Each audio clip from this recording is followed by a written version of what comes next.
Your children are not your children. They are the sons and daughters of life's longing for itself. They come through you, but not from you. And though they are with you yet, they belong not to you. You may give them your love, but not your thoughts, for they have their own thoughts. You may house their bodies, but not their souls, for their souls dwell in the house of tomorrow, which you cannot visit, not even in your dreams. You may strive to be like them, but seek not to make them like you, for life goes not backward, nor tarries with yesterday.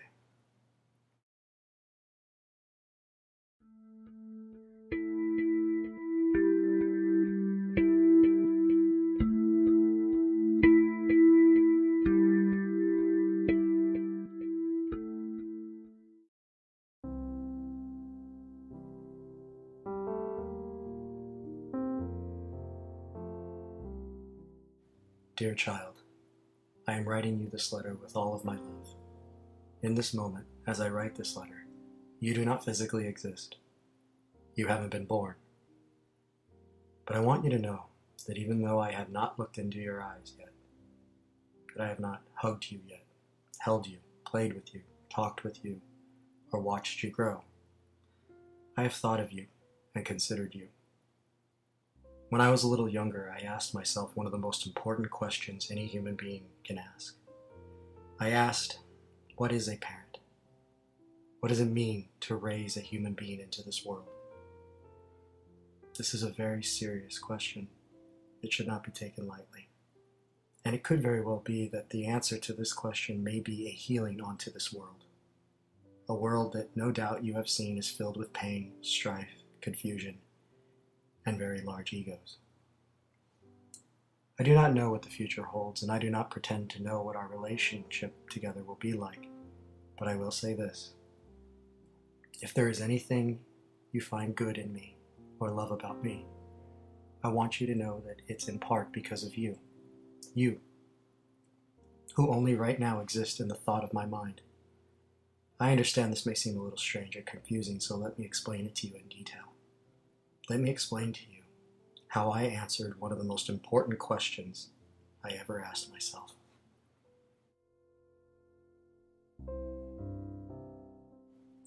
To know what a parent is, I realized I have to know what a child is, because the knowledge of one will help to understand the other. They are related. Babies and toddlers, they're so fascinating. For their little minds to be healthy, they require so much attention, affection, patience, and love. They need to smile and laugh every day, whether that be from hand puppets or peekaboo. Their curiosity needs to be encouraged. They need to touch objects, be shown colors and depth. Also, they need to crawl and walk on the grass and play in the dirt to get familiar with the source of their existence. All of these things help, but of course it doesn't end there. A child's mind, as you know, as many people know, is very impressionable. They mimic the people in their environment, especially those that they have a deep connection with. It is very easy for them to adopt the behavior and personalities of their parents. Children, they worship their parents. I remember when I was a child, I used to look upon my mother and father as if they were Greek gods. It is only when we become older we realize that they are only human too.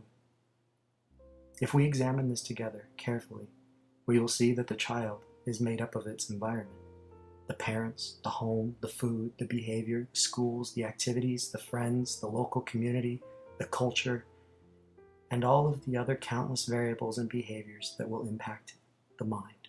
Now, I know that I will not be able to shelter you from certain pains that you will experience, nor will I try to. This is very natural. But what I will do is patiently and creatively help you to understand what it is that you are feeling. It is important that I teach you how to think for yourself, teach you how to be a light unto yourself, teach you how to look at events in their totality, moment by moment. This is called self-awareness. And with enough patience and creativity on the part of the parent, it can be taught to their child. Now, like every relationship, there will be hard times, but I promise my strictness and discipline to you will always be met with reason and explanation, so you are not left with fear or confusion, but left with understanding And I promise this reason and explanation will always come from a perspective of unfragmented love. This is love that not only exists for you, but also for this world. Your consciousness far exists beyond your own skin. It is like ripples in a pond, constantly moving over each other, crossing over into others and others into you. As much as other minds disagree with this understanding, it still holds true and can very easily be experimented with. You and the world are very much related.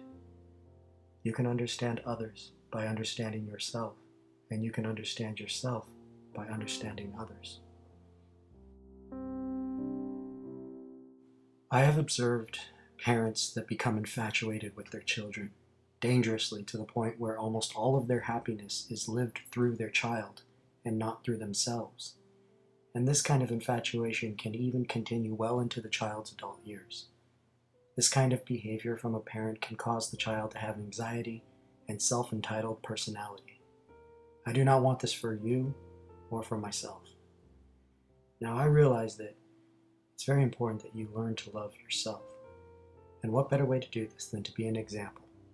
It is important for all human beings to find something that they are extremely passionate about, something that gives them life and vitality, something that will generate self-happiness and worth inside the family and in the community. Being the social creatures that we are, this passion comes full circle when we share it with others. Sharing lets us know that we are appreciated and alive.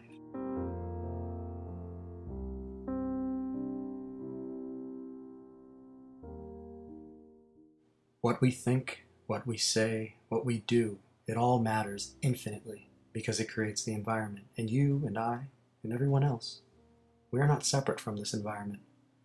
So we have to ask ourselves, what kind of things do we want to put into our minds? Because ultimately, this is what we will project out of ourselves. What actions will we take? Also consider and realize that even inaction in itself is a form of action. How do we want to bring our passions to life? How do we want to share these passions with others? These are your questions, not mine. This is your journey, and I do not want to control it. I have no grand vision of what you will become, no expectations. Because if I did, it would imply that I look onto you with control and self-gratification, which is ridiculous, because you are your own soul, your own mind, and all of your achievements are yours. It is impossible for you to ever disappoint me. The only disappointment you should ever feel is self-disappointment. No matter what happens in life, you will always have your own heart and mind that you will need to reconcile with.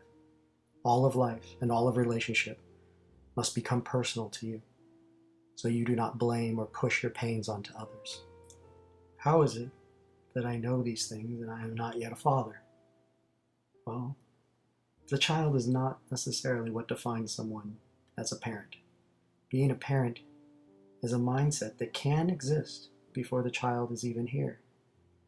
If one is careful and understands this mindset, they will be left with a feeling of tremendous responsibility. Remember, the apple does not fall far from the tree, and that apple will only be as healthy and as strong as the tree it falls from.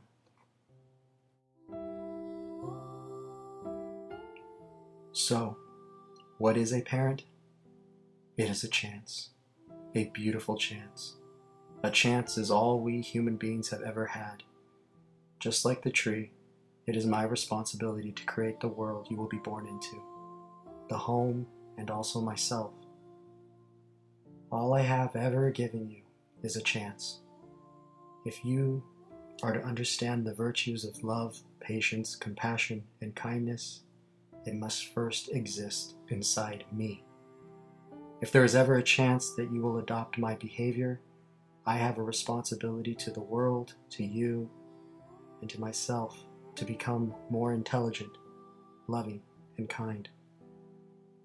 I must create intelligence in myself. I must create self-awareness in myself.